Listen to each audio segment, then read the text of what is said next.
নেকি যদি আমার কাছে আনতে পারো হে বান্দা, আমি তোমাকে জান্নাতের মধ্যে দেব।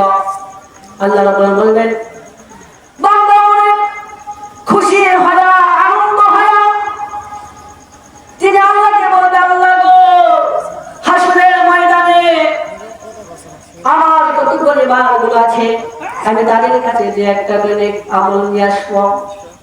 আল্লাহ বলবে, বান্দারে যাও যাও, একটি নেক আমল কোথায় তুমি নিয়ে আসো।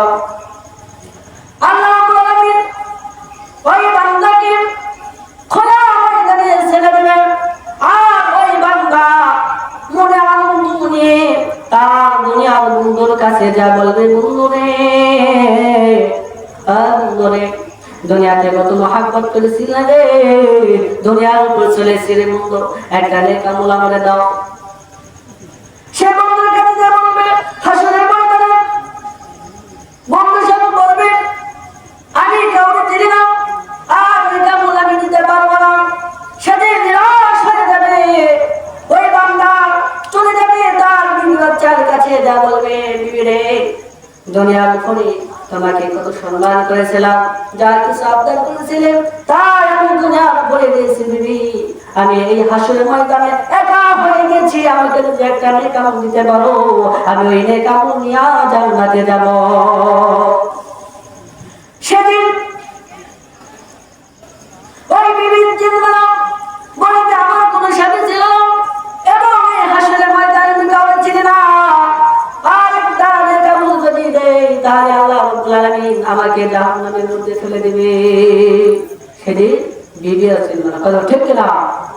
তার জন্য জীবন বিলে দাও, পরিশ্রম করো, আল্লাহর ইবাদত বাদ দিয়ে জমির খেতে পড়ে থাকো, রাস্তাঘাটে রিক্সা চালাও, গাড়ি চালাও, উপার্জন করো, সেগুলো কোনো কাজ আসবে? আসবে না। এর জন্য বলে থাকে মুসলমান, আমরা একটা বার লক্ষ্য করি, আল্লাহর দরবারে ফিরে আসি এবং কোরআনের কথাগুলো শুনি। এবারে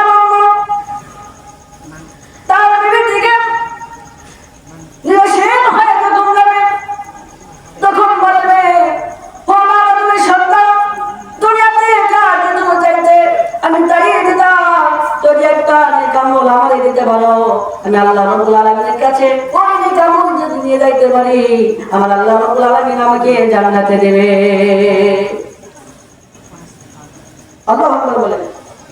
সেদিন নিজের বাচ্চা চিনবে না, তারপর আফসোস করতে করতে চলে যাবে তার আদরের ভাইয়ের কাছে, বলবে, ভাই রে, দুনিয়ার উপরে এত ভালোবাসতে ভাই, আমার সাথে আমি যাইতাম, আমার সাথে তুমি আসতে, ভাই গো, আমার একটি দেখি যদি দাও, আমি ওই নেক আমল নিয়ে আমি আল্লাহ জান্নাতে চলে যাব।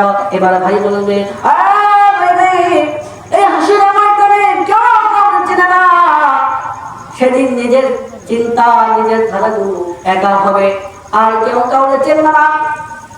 ভাই ঠিক কথা শোনে, ওই বান্দা আফসোস করতে করতে চলে যাবে হাসরের ময়দানে, দৌড়াদৌড়ি করবে কয়টা নেকের জন্য? একটা নেক আমল না পাওয়ার কারণে সে এমন মুসিবতে পড়ে যাবে।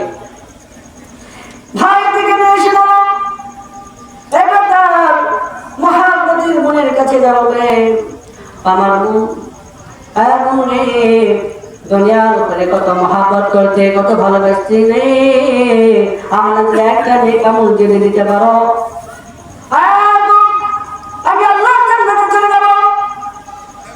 এইবারে বোন বলবে, আমি কাউকে চিনি না শুধু ময়দানে, আর আমি একটা বলে দিতে পারবো না।